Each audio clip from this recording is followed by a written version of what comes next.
ಎಲ್ರಿಗೂ ನಮಸ್ಕಾರ. ಇನ್ಫೋಸ್ಟ್ರೀಮ್ ಯೂಟ್ಯೂಬ್ ಚಾನೆಲ್ಗೆ ಎಲ್ರಿಗೂ ಕೂಡ ಸ್ವಾಗತ. ಈ ಒಂದು ವಿಡಿಯೋದಲ್ಲಿ ನಾವು ಆರ್ಟಿಫಿಷಿಯಲ್ ಇಂಟೆಲಿಜೆನ್ಸ್ 5th ಸೆಮಿಸ್ಟರ್ ಅನ್ನ ಡಿಸ್ಕಸ್ ಮಾಡ್ತಾ ಹೋಗೋಣ, ಮಾಡ್ಯೂಲ್ 1. ಸೊ ಇದನ್ನ ಓದಿದ್ರೆ 90 to 95% ಮಾರ್ಕ್ಸ್ ಅನ್ನ ಆರಾಮಾಗಿ ಸ್ಕೋರ್ ಮಾಡ್ತಾ ಹೋಗ್ಬೋದು. ಈ ಒಂದು PDF ವೆರಿ ಈಸಿ ಕಾನ್ಸೆಪ್ಟ್ ಗಳಿರೋದು ಮಾಡ್ಯೂಲ್ 1 ಅಲ್ಲಿ. ಅದೇನೇನು ಅಂತ ಡಿಸ್ಕಸ್ ಮಾಡೋಣ. ಈ PDF ಲಿಂಕ್ ನಾನು ಡಿಸ್ಕ್ರಿಪ್ಷನ್ ಅಲ್ಲಿ ಕೊಟ್ಟಿರ್ತೀನಿ, ನೀವು ನೋಡಬಹುದು. ಸೊ ಫಸ್ಟ್ ಆರ್ಟಿಫಿಷಿಯಲ್ ಇಂಟೆಲಿಜೆನ್ಸ್ ಅಂತ ಅಂದ್ರೆ ಏನು ಅಂತ ನಮಗೆ ಗೊತ್ತಾಗಬೇಕು. ಏನು refers to the system or the machines that mimic the human intelligence. ನಮಗಿರುವಂತದ್ದು ನ್ಯಾಚುರಲ್ ಇಂಟೆಲಿಜೆನ್ಸ್. ನಮ್ಮನ್ನ ಮಿಮಿಕ್ ಮಾಡೋದು ಅಂದ್ರೆ ಹ್ಯೂಮನ್ ಆಕ್ಟಿವಿಟೀಸ್ ಅನ್ನ ಮಿಮಿಕ್ ಮಾಡೋದು ಅಂತಂದ್ರೆ ಆ ಒಂದು ಇಂಟೆಲಿಜೆನ್ಸ್ ತರನೇ ಕೆಲಸ ಮಾಡೋದನ್ನ ಏನಂತ ಕರಿತೀವಿ, artificial intelligence. Next concept of rationality, very important. So rationality ಅಂತ ಬಂದಾಗ ರೇಷನಲ್ ಏಜೆಂಟ್ ಡೆಫಿನಿಷನ್ ಅನ್ನ ಕೇಳ್ತಾರೆ. Rational agent is one that performs the correct action to achieve the best outcome. ಅಂತಂದ್ರೆ ನಮ್ದೊಂದು ಗೋಲ್ ಇರುತ್ತೆ, ಈ ಒಂದು ಗೋಲ್ ಅನ್ನ ನಾನು ಅಚೀವ್ ಮಾಡಬೇಕು. ಆ ಒಂದು ಗೋಲ್ ಅನ್ನ ಅಚೀವ್ ಮಾಡೋದಕ್ಕೋಸ್ಕರ ಈ ರೇಷನಲ್ ಏಜೆಂಟ್ ಏನ್ ಮಾಡುತ್ತೆ, ಪರ್ಫೆಕ್ಟ್ ಅಥವಾ ಆಲ್ಮೋಸ್ಟ್ ಕರೆಕ್ಟ್ ಇರುವಂತ ಆಕ್ಷನ್ಸ್ ಅನ್ನ ಮಾಡ್ತಾ ಹೋಗುತ್ತೆ. ಅವಾಗ ನಮಗೆ ಕರೆಕ್ಟ್ ಆಗಿರುವಂತ ಗೋಲ್ ಸಿಗ್ತಾ ಹೋಗುತ್ತೆ. when a agent is placed in the environment ಅಂತಂದ್ರೇನು, ಅದ್ರ ಸುತ್ತಮುತ್ತ ಇರುವಂತದ್ದು. it generate a sequence of action based on the percept it receives. ಸರಿನಾ? ಅದಕ್ಕೆ ಬರುವಂತ ಕಮಾಂಡ್ಗಳು ಮತ್ತೆ ಅದರ ಸುತ್ತ ಇರುವಂತ ಎನ್ವಿರಾನ್ಮೆಂಟ್ ಅನ್ನ ನೋಡ್ಕೊಂಡು ಅದು ಆಕ್ಷನ್ಸ್ ಅನ್ನ ಪರ್ಫಾರ್ಮ್ ಮಾಡ್ತಾ ಹೋಗುತ್ತೆ. Sequence of action. If the sequence is desirable ಅಂತಂದ್ರೆ ಕರೆಕ್ಟ್ ಆಗಿದೆ ಅಂತಂದ್ರೆ the agent has performed well. The desirability of the sequence is measured by the performance measure. Performance measure ಇಂದ ನಾವು ಡಿಸೈರಬಿಲಿಟಿನ ಮೆಷರ್ ಮಾಡ್ತಾ ಹೋಗ್ತೀವಿ. ಪರ್ಫಾರ್ಮೆನ್ಸ್ ಮೆಷರ್ ಯಾವ ರೀತಿ? Performance measure evaluates the sequence of the environment states. So environment states ಗಳನ್ನ ಅದು enquire ಮಾಡ್ತಾ ಹೋಗ್ತದೆ. ಫಾರ್ ಎಕ್ಸಾಂಪಲ್ ಇವಾಗ ವ್ಯಾಕ್ಯೂಮ್ ಕ್ಲೀನಿಂಗ್ ಏಜೆಂಟ್ ಅಂತ ತೊಗೊಳ್ಳಿ. ವ್ಯಾಕ್ಯೂಮ್ ಕ್ಲೀನಿಂಗ್ ಏಜೆಂಟ್ ಅಂತ ಅಂದ್ರೇನು? ಇವಾಗ ಆರ್ಟಿಫಿಷಿಯಲ್ ಇಂಟೆಲಿಜೆನ್ಸ್ ಅನ್ನ ಯೂಸ್ ಮಾಡ್ಕೊಂಡು ನೆಲ ಒರೆಸೋದೆಲ್ಲ ಬಂದಿದೆಯಲ್ಲ, ಸೊ ಅದೇ ವ್ಯಾಕ್ಯೂಮ್ ಕ್ಲೀನಿಂಗ್ ಅಂತ ಅಂದ್ರೆ ಅದು ಕ್ಲೀನ್ ಮಾಡ್ತಾ ಹೋಗುತ್ತೆ. ಕಸನು ಕೂಡ ಗುಡಿಸುತ್ತೆ ಮತ್ತೆ ನೆಲನು ಕೂಡ ಒರೆಸುತ್ತಲ್ಲ ಅದು. Performance measure is to reward the agent for having a clean floor. ಅಂತಂದ್ರೆ ಫ್ಲೋರ್ ಅನ್ನ ಕ್ಲೀನ್ ಆಗಿ ಅದು ಗೂಡಿಸಿ ನೆಲ ಒರೆಸಿದೆ ಅಂತಂದ್ರೆ ಅದಕ್ಕೆ ನಾವು ರಿವಾರ್ಡ್ ಅನ್ನ ಕೊಡಬೇಕಾಗುತ್ತೆ. So rationality depend on 4 major points. 4 major points ಗಳು ಬರ್ತವೆ. ಒಂದು ಪರ್ಫಾರ್ಮೆನ್ಸ್ ಮೆಷರ್, ಏನು ಅಂತ ನಾವು ಡಿಸ್ಕಸ್ ಮಾಡಿದ್ವಿ, ರಿವಾರ್ಡ್ ಕೊಡುವಂತದ್ದು ಅದರ ಆಕ್ಷನ್ ಗಳಿಗೆ. Agents prior knowledge of the environment. Next actions that the agent can perform.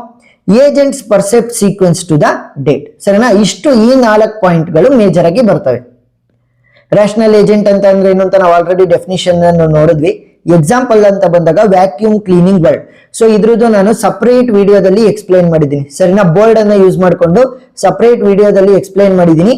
So ಈ ಒಂದು ವಿಡಿಯೋ ಲಿಂಕ್ ನ ಡಿಸ್ಕ್ರಿಪ್ಷನ್ ಅಲ್ಲಿ ನಾನು ನೀಟಾಗಿ ಮೆನ್ಷನ್ ಮಾಡಿ ಕೊಟ್ಟಿರ್ತೀನಿ, ವ್ಯಾಕ್ಯೂಮ್ ಕ್ಲೀನಿಂಗ್ ವರ್ಡ್ ಎಕ್ಸಾಂಪಲ್ದು ವಿಡಿಯೋ ಅಂತ. ಸೊ ಅದನ್ನ ನೀಟಾಗಿ ನೋಡ್ಕೊಳ್ಳಿ, ಈಸಿಯಾಗಿ ಅರ್ಥ ಆಗ್ತಾ ಹೋಗುತ್ತೆ. ಸರಿನಾ? ಇಲ್ಲಿ ನಾನು ನೀಟಾಗಿ ಎಕ್ಸ್ಪ್ಲೈನ್ ಮಾಡಕ್ಕಲ್ಲ, ಬೋರ್ಡ್ ಅಲ್ಲಿ ಆದ್ರೆ ವೆರಿ ಈಸಿಯಾಗಿ ಎಕ್ಸ್ಪ್ಲೈನ್ ಮಾಡಿದ್ದೀನಿ. ನೋಡಿ good behaviour. So good behaviour ಅಂತ ಅಂದಾಗ ನೋಡಿ, ಇಲ್ಲಿ ವ್ಯಾಕ್ಯೂಮ್ ಕ್ಲೀನಿಂಗ್ ವರ್ಡ್ ಅಲ್ಲಿ ಅದು ಪರ್ಫಾರ್ಮ್ ಮಾಡುತ್ತೆ ಆಕ್ಷನ್ ಅನ್ನ. ಏನ್ ಪರ್ಫಾರ್ಮ್ ಮಾಡುತ್ತೆ? ನೆಲನ ಗೂಡ್ಸೋದು, ಕೊಳೆ ಇಳ್ದಂಗೆ. ಸೊ ಕೊಳೆ ಇಳ್ದಂಗೆ ಅದೇನಾದ್ರೂ ಗೂಡ್ಸಿದ್ರೆ ಏನ್ ಮಾಡ್ತೀವಿ ನಾವು, ಅದಕ್ಕೆ ರಿವಾರ್ಡ್ ಮಾಡ್ತಾ ಹೋಗ್ತೀವಿ. 1 point for each clean square at each step. ಆ ಒಂದು ಸ್ಕ್ವೇರ್ ಅನ್ನ ಅದೇನಾದ್ರೂ ಕ್ಲೀನ್ ಮಾಡಿದ್ರೆ ಅಷ್ಟೇ. ಸರಿನಾ? ಇಲ್ಲಿ 2 ಸ್ಕ್ವೇರ್ ಇದಾವೆ ಅಂತ ಅನ್ಕೊಳ್ಳಿ, ಎ ಮತ್ತೆ ಬಿ ಅನ್ನೋದು. ಅದನ್ನ ಇವಾಗ ಬಿ ಅನ್ನ ಕ್ಲೀನ್ ಮಾಡ್ತು ಅಂತಂದ್ರೆ 1 ಪಾಯಿಂಟ್, ಎ ಅನ್ನ ಕ್ಲೀನ್ ಮಾಡ್ತು ಅಂತಂದ್ರೆ 1 ಪಾಯಿಂಟ್. ಆ ತರ ಬರ್ತಾ ಹೋಗುತ್ತೆ. ಇದನ್ನ ನಾನು ಆಲ್ರೆಡಿ ಎಕ್ಸ್ಪ್ಲೈನ್ ಮಾಡಿದ್ದೀನಿ. Next PEAS. ಸೊ ಪೀಸ್ ಅಂತಂದ್ರೆ ಪರ್ಫಾರ್ಮೆನ್ಸ್ ಮೆಷರ್, ಎನ್ವಿರಾನ್ಮೆಂಟ್, ಆಕ್ಚುಯೇಟರ್ಸ್ ಮತ್ತೆ ಸೆನ್ಸರ್ಸ್. ಇದನ್ನ ಎಕ್ಸಾಂಪಲ್ ಮುಖಾಂತರನೇ ನೀವು ಎಕ್ಸ್ಪ್ಲೈನ್ ಮಾಡಬೇಕು. ಎಕ್ಸಾಂಪಲ್ ಮುಖಾಂತರ ನೋಡ್ತಾ ಹೋಗೋಣ.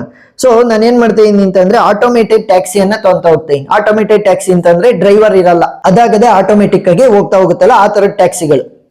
ಮೊದಲನೇದು ಪಿ ಅಂತ ಅಂದ್ರೇನು? Performance measure. ಪರ್ಫಾರ್ಮೆನ್ಸ್ ಮೆಷರ್ ಅಂತ ಬಂದಾಗ ಅದ್ರದ್ದು ಏನೇನ್ ಕ್ವಾಲಿಟೀಸ್ ಬರ್ತವೆ? ಅದು ಕರೆಕ್ಟ್ ಆಗಿ ಡೆಸ್ಟಿನೇಷನ್ ನಿಮ್ಮನ್ನ ಕರ್ಕೊಂಡು ಹೋಗ್ಬೇಕು. Next minimum fuel consumption. Next minimise the trip time or the cost ಅಂತ ಅಂದ್ರೆ ಶಾರ್ಟ್ ಕಟ್ ಅಲ್ಲಿ ಹೋಗೋದಕ್ಕೆ ಟ್ರೈ ಮಾಡಬೇಕು. Minimise the traffic law violations. Maximise the safety ಮತ್ತೆ ಮ್ಯಾಕ್ಸಿಮೈಸ್ ದ ಪ್ರಾಫಿಟ್. ಸೊ ಇವೆಲ್ಲ ಏನು, ಅದರ ಪರ್ಫಾರ್ಮೆನ್ಸ್ ಅನ್ನ ಮೆಷರ್ ಮಾಡುವಂತದ್ದು, ಅದು ಯಾವ ರೀತಿ ಕೆಲಸ ಮಾಡ್ತಾ ಇದೆ ಅಂತ. ನೆಕ್ಸ್ಟ್ ಎನ್ವಿರಾನ್ಮೆಂಟ್ ಅಂತ ಬಂದಾಗ ಆ ಒಂದು ಗಾಡಿ ಇದೆಯಲ್ಲ, ಅದರ ಸುತ್ತಮುತ್ತ ಏನಿರ್ತವೆ? ಅದರ ಸುತ್ತಮುತ್ತ ರೋಡ್, ನೆಕ್ಸ್ಟ್ ಅರ್ಬನ್ ರೋಡ್ ಬರ್ಬೋದು, ರೂರಲ್ ರೋಡ್ ಬರ್ಬೋದು, ಫ್ರೀ ವೇಗಳು ಬರ್ಬೋದು ಅಂದ್ರೆ ಹೈವೇಗಳು ಬರ್ಬೋದು, ಬೇರೆ ವೆಹಿಕಲ್ಗಳು ಬರ್ಬೋದು, ಪೆಡೆಸ್ಟ್ರಿಯನ್ಸ್ ಅಂತ ಅಂದ್ರೆ ಫುಟ್ಪಾತ್ ಅಲ್ಲೆಲ್ಲ ನಡೆದಾಡ್ತಾ ಇರ್ತಾರಲ್ಲ ಅವ್ರು ಬರ್ಬೋದು, ಅನಿಮಲ್ಗಳು ಬರ್ಬೋದು, ರೋಡ್ ವರ್ಕ್ಸ್ ಆಗ್ತಾ ಇರ್ಬೋದು ಅಂದ್ರೆ ಏನಾದ್ರು ರಿಪೇರಿ ಆಗ್ತಾ ಇರ್ಬೋದು, ಪೊಲೀಸ್ ಕಾರ್ ಬರ್ಬೋದು, ಪಡಲ್ಸ್ ಬರ್ಬೋದು, ಮತ್ತೆ ಪಾಟ್ ಹೋಲ್ಸ್ ಬರ್ಬೋದು. ಸೊ ಈ ತರ ಅದರ ಸುತ್ತಮುತ್ತ ಏನೇನು ಬರ್ತವೆ ನೋಡಿ. ವೆದರ್ ಕಂಡೀಷನ್ ಕೂಡ ಸರಿನಾ, ವೆದರ್ ಕಂಡೀಷನ್ ಯಾವ ರೀತಿ ಇದೆ, ಮತ್ತೆ road with the right hand R the left hand driving. ಈಗ ಫಾರ್ ಎಕ್ಸಾಂಪಲ್ ನಮ್ಮ ಇಂಡಿಯಾದಲ್ಲಾದ್ರೆ ಏನ್ ಮಾಡ್ತೀವಿ ನಾವು, ರೈಟ್ ಸೈಡ್ ಅಲ್ಲಿ ಸ್ಟೈರಿಂಗ್ ಇರುತ್ತೆ. ಅಮೆರಿಕಾ ಅಲ್ಲೆಲ್ಲ ಏನಾಗಿರುತ್ತೆ, ಲೆಫ್ಟ್ ಸೈಡ್ ಅಲ್ಲಿ ಸ್ಟೈರಿಂಗ್ ಇರುತ್ತೆ. ಸೊ ಅದು ಕೂಡ ಡಿಪೆಂಡ್ ಆಗ್ತಾ ಹೋಗುತ್ತೆ. ನೆಕ್ಸ್ಟ್ ಆಕ್ಚುಯೇಟರ್ಸ್. ಆಕ್ಚುಯೇಟರ್ಸ್ ಅಂತ ಅಂದ್ರೇನು, ಆಕ್ಸಿಲರೇಟರ್ ಇರ್ಬೋದು, ಸ್ಟೈರಿಂಗು, ಬ್ರೇಕಿಂಗು, ಡಿಸ್ಪ್ಲೇ ಸ್ಕ್ರೀನ್ ಇರ್ಬೋದು. ಇವುಗಳು ಅಂತ ಅಂದ್ರೆ ವೆಹಿಕಲ್ ಯಾವ ರೀತಿ ಕಮ್ಯುನಿಕೇಟ್ ಮಾಡ್ತಾ ಹೋಗುತ್ತಲ್ವಾ ಅದರ ಡೆಸ್ಟಿನೇಷನ್ ಅನ್ನ ತಲುಪೋದಕ್ಕೋಸ್ಕರ ಅದನ್ನ ಆಕ್ಚುಯೇಟರ್ಸ್ ಅಂತೀವಿ. ಸೆನ್ಸರ್ಸ್. ಸೊ ಸೆನ್ಸರ್ಸ್ ಅಂತ ಅಂದ್ರೆ ಅದಕ್ಕೆ ಯಾವ ರೀತಿ ಇನ್ಪುಟ್ ಗಳು ಬರ್ತಾ ಇರುತ್ತೆ. ಸೊ ಅದಕ್ಕೆ ನೋಡಕ್ ಆಗಲ್ಲಲ್ವಾ, ಅದಕ್ಕೆ ಇನ್ಪುಟ್ ಗಳು ಬರ್ತಾ ಇರ್ಬೇಕು. ಸೊ ಅದಕ್ಕೋಸ್ಕರ ವಿಡಿಯೋ ಕ್ಯಾಮ್ರಾಸು ಮತ್ತೆ ಇನ್ಫ್ರಾರೆಡ್ ಆರ್ ಸೋನಾರ್ ಸೆನ್ಸರ್ಸ್ ಗಳು ಬೇಕಾಗತ್ತೆ. ಸ್ಪೀಡೋಮೀಟರ್, ಆಕ್ಸಲರೋಮೀಟರ್, ಮತ್ತೆ engine, fuel, electric system sensors. So ಇವೆಲ್ಲವೂ ಕೂಡ ಬೇಕಾಗ್ತವೆ. GPS, ಯಾಕಂತಂದ್ರೆ ಅದ್ರದ್ದು ಫೈನಲ್ ಡೆಸ್ಟಿನೇಷನ್ ಗೊತ್ತಾಗ್ಬೇಕು ಅಂತಂದ್ರೆ ಅದು ಹೋಗ್ಬೇಕಲ್ವಾ. ಆಮೇಲೆ ಅದ್ರ ಓನರ್ ಗೊತ್ತಿರ್ಬೇಕು ಅದೆಲ್ಲೆಲ್ಲಿ ಹೋಗ್ತಾ ಇದೆ. ಸೊ ಏನಾದ್ರು ಕೆಟ್ಟ ನಿಂತ್ಕೊಂಡ್ರೆ ಯಾವ ಒಂದು ಜಾಗದಲ್ಲಿ ಇದೆ, ಸೊ ಅದು ಗೊತ್ತಾಗ್ಬೇಕು. ಸೊ ಈ ಎಕ್ಸಾಂಪಲ್ ಗಳಿದಾವಲ್ಲ ಇವನ್ನ ನೀಟಾಗಿ ನೋಡ್ಕೊಂತ ಹೋಗಿ.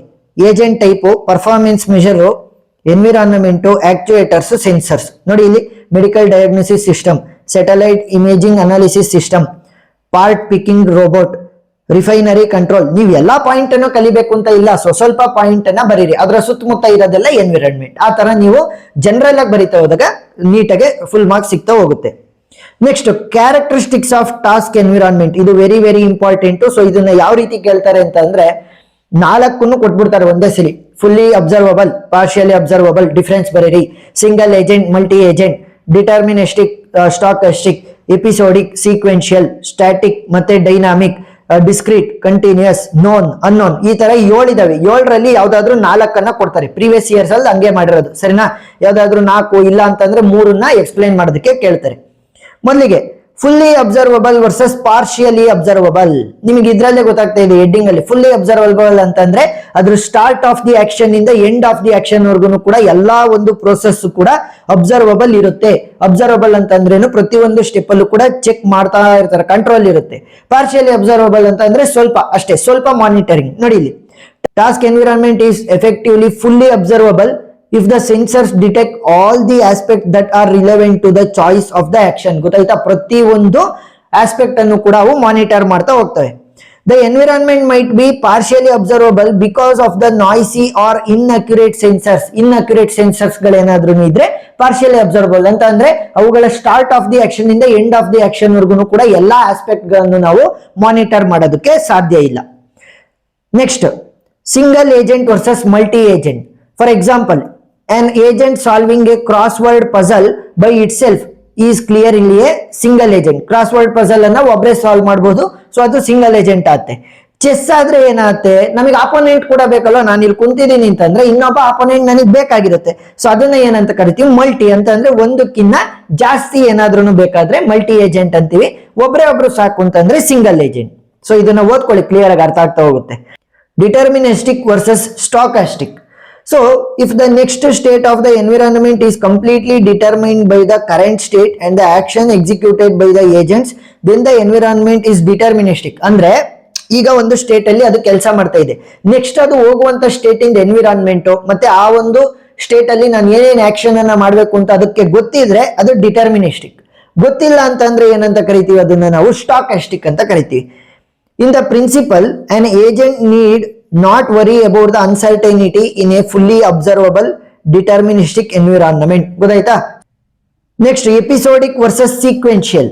ಎಪಿಸೋಡಿಕ್ ಅಂತ ಅಂದ್ರೆ ಏನು, ಇನ್ an episodic task environment the agent experience is divided into atomic episodes. atomic episodes ಅಂತ ಅಂದ್ರೆ ಸ್ಮಾಲ್ ಪಾರ್ಟ್ ಗಳಾಗಿ ಡಿವೈಡ್ ಮಾಡಿರ್ತೀವಿ.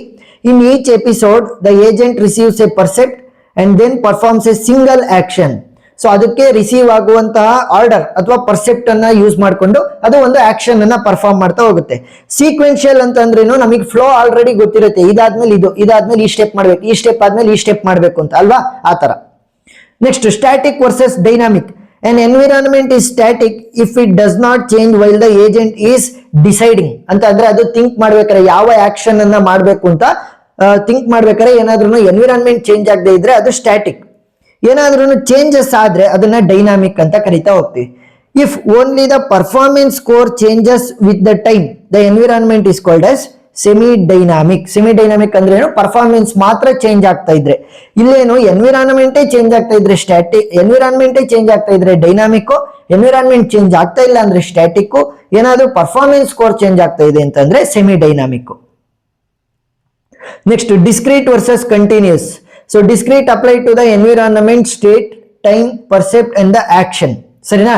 ಇವಾಗ ಡಿಸ್ಕ್ರೀಟ್ ಅಂತ ಅಂದ್ರೆ ಏನು, ಪೀಸ್ ಆಗಿ ನಡೀತಾ ಹೋಗುತ್ತೆ, ಕಂಟಿನ್ಯೂಸ್ ಆಗಿ ಅದು ನಡೀತಾ ಹೋಗಲ್ಲ. ಅಂತಂದ್ರೆ ಒಂದು ಆಕ್ಷನ್ ಶುರು ಆದ್ರೆ ಫುಲ್ ಕಂಟಿನ್ಯೂಸ್ ಆಗಿ ಎಕ್ಸಿಕ್ಯೂಟ್ ಆಗೋವರೆಗೂ ಕೂಡ ಹೋಗ್ತಾ ಹೋಗಲ್ಲ, ಮಧ್ಯದಲ್ಲಿ ಬ್ರೇಕ್ ಆ ತರ ಆಗ್ತಾ ಹೋಗುತ್ತೆ. ಬಟ್ ಕಂಟಿನ್ಯೂಸ್ ಅಲ್ಲಿ ಏನಾಗುತ್ತೆ, ಫುಲ್ ಆಕ್ಷನ್ ಸ್ಟಾರ್ಟ್ ಇಂದ ಎಂಡ್ ವರ್ಗು ಕೂಡ ಫುಲ್ ಆಕ್ಷನ್ ಕಂಪ್ಲೀಟ್ ಆದ್ಮೇಲೆ ಅದು ಸ್ಟಾಪ್ ಆಗೋದು ಆಕ್ಷನ್ಸ್. ಸರಿನಾ? Next known versus unknown. Known ಅಂತ ಅಂದ್ರೇನು, ಏನಾದ್ರೂ ಎನ್ವಿರಾನ್ಮೆಂಟ್ ಆ ಒಂದು ಏನ್ ಏಜೆಂಟ್ಗೆ ಗೊತ್ತಿದ್ರೆ ಆಕ್ಷನ್ಸ್ ಅನ್ನ ಈಸಿಯಾಗಿ perform ಮಾಡ್ಬೋದಲ್ವಾ.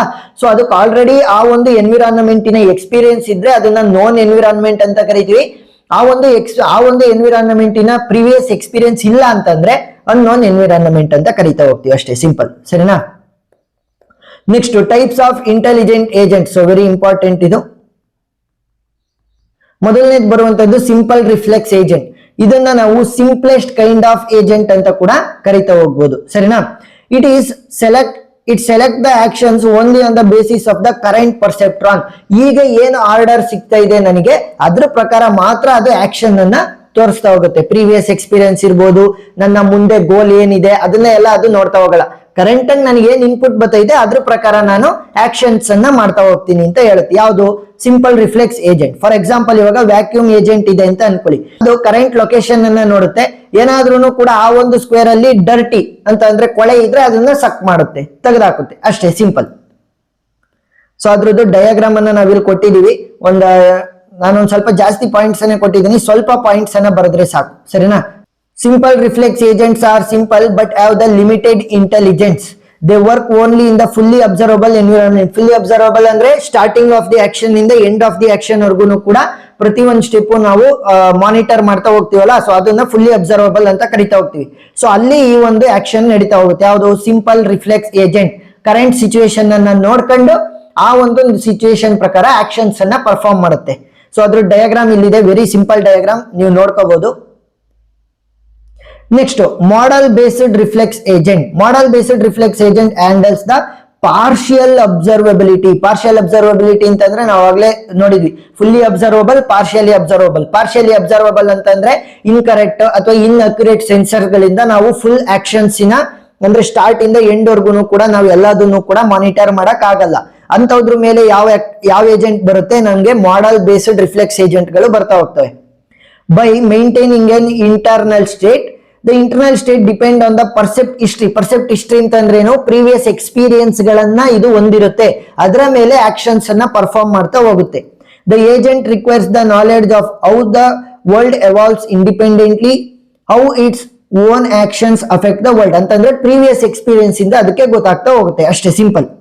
The knowledge is called as the model of the world. Knowledge ಅಂತಂದ್ರೆ ಪ್ರೀವಿಯಸ್ ಎಕ್ಸ್ಪೀರಿಯನ್ಸ್, ಸೊ ಅದನ್ನ ನಾವು ಮಾಡೆಲ್ ಆಫ್ ದ ವರ್ಲ್ಡ್ ಅಂತ ಕೂಡ ಕರಿತಾ ಹೋಗ್ತೀವಿ. ಸೊ ಅದ್ರ ಡಯಾಗ್ರಾಮ್ ಅನ್ನ ಕೊಟ್ಟಿದ್ದೀನಿ, ಅಷ್ಟನ್ನ ನೋಡ್ಕೊಳ್ಳಿ. ನೆಕ್ಸ್ಟ್ ಗೋಲ್ ಬೇಸ್ಡ್ ಏಜೆಂಟ್. ಹೆಸರೇ ಹೇಳ್ತಾ ಇದೆ, ಗೋಲ್ ಏನಿದೆ ಅದ್ರ ಪ್ರಕಾರ ನಾನು ಆಕ್ಷನ್ಸ್ ಅನ್ನ ತಗೊಂತಾ ಹೋಗ್ತೀನಿ. ಫಾರ್ ಎಕ್ಸಾಂಪಲ್ ಇವಾಗ ನೀವು ಟ್ಯಾಕ್ಸಿಗೆ ಹತ್ಕೊಂತೀರಾ, ಅವನಿಗೆ ಗೋಲ್ ಡೆಸ್ಟಿನೇಷನ್ ಅನ್ನ ಹೇಳ್ತೀರಾ, ಈ ಒಂದು ಡೆಸ್ಟಿನೇಷನ್ ನನಗೆ ಬಿಡಪ್ಪ ಅಂತ. ಅವನಿಗೆ ಮಲ್ಟಿಪಲ್ ರೂಟ್ಸ್ ಗಳಿರುತ್ತೆ, ಅವನಿಗೆ ಆಲ್ರೆಡಿ ಗೋಲ್ ಸ್ಟೇಟ್ ಗೊತ್ತಿರೋದ್ರಿಂದ ಆ ಮಲ್ಟಿಪಲ್ ರೂಟ್ ಗಳಲ್ಲಿ ಯಾವ್ದು ಸಣ್ಣ ರೂಟ್ ಅಂತಂದ್ರೆ ಯಾವ್ದ್ರಲ್ಲಿ ನಾನು ಬೇಗ ಹೋಗಿ ತಲುಪಬಹುದು ಅದರಲ್ಲಿ ಹೋಗ್ತಾ ಹೋಗ್ತಾನೆ ಅಲ್ವಾ. ಈಗ ಒಂದು 3 ರೋಡ್ ಗಳಿದಾವೆ ಅಂತ ಅನ್ಕೊಳ್ಳಿ. ಸೊ 3ರಲ್ಲಿ ನೀವು ಆಲ್ರೆಡಿ ಡೆಸ್ಟಿನೇಷನ್ ಅನ್ನ ಸ್ಪೆಸಿಫೈ ಮಾಡಿದೀರಾ ಅಂತ ಅಂದ್ರೆ ಏನ್ ಮಾಡ್ತಾನೆ, ಅವ್ನು 3ರಲ್ಲಿ ಯಾವ್ದು ಶಾರ್ಟ್ ಕಟ್ ಇದೆ ಅದ್ರಲ್ಲಿ ಕರ್ಕೊಂಡು ಹೋಗ್ತಾನೆ. ನೀವು ಇನ್ನು ಡೆಸ್ಟಿನೇಷನ್ ಹೇಳಿಲ್ಲ, ನಡಿಯಪ್ಪ ಮುನ್ನಡಿ ಅಂತ ಹೇಳ್ತಾ ಇದ್ರೆ ಅವ್ನು ಹೋಗ್ತಾನೆ ಇರ್ತಾನೆ ಅಲ್ವಾ. ಸೊ ಗೋಲ್ ಅನ್ನ ಇಟ್ಕೊಂಡು ಆಕ್ಷನ್ಸ್ ಅನ್ನ ಪರ್ಫಾರ್ಮ್ ಮಾಡೋದನ್ನ ಏನಂತ ಕರಿತೀವಿ? ಗೋಲ್ ಬೇಸ್ಡ್ ಏಜೆಂಟ್ ಅಂತ ಕರಿತಾ ಹೋಗ್ತೀವಿ. ನೋಡಿ, knowing the current state alone is not sufficient. Goal information ಕೂಡ ನಮಗೆ ಬೇಕಾಗಿರುತ್ತೆ, ಗೊತ್ತಾಯ್ತಾ? ಎಸ್, ಅದ್ರದ್ದು ಡಯಾಗ್ರಾಮ್ ಅನ್ನ ನಾನು ಇಲ್ಲಿ ಕೊಟ್ಟಿದ್ದೀನಿ. Goal based agents are more flexible ಅಂತ ಅಂದ್ರೆ ಅವುಗಳು ಅಡಾಪ್ಟ್ ಆಗ್ತಾ ಹೋಗ್ತವೆ ಕರೆಂಟ್ ಸಿಚುವೇಶನ್ಗೂ ಕೂಡ ಗೋಲ್ ಏನಿದೆ ಅದ್ರ ಪ್ರಕಾರ.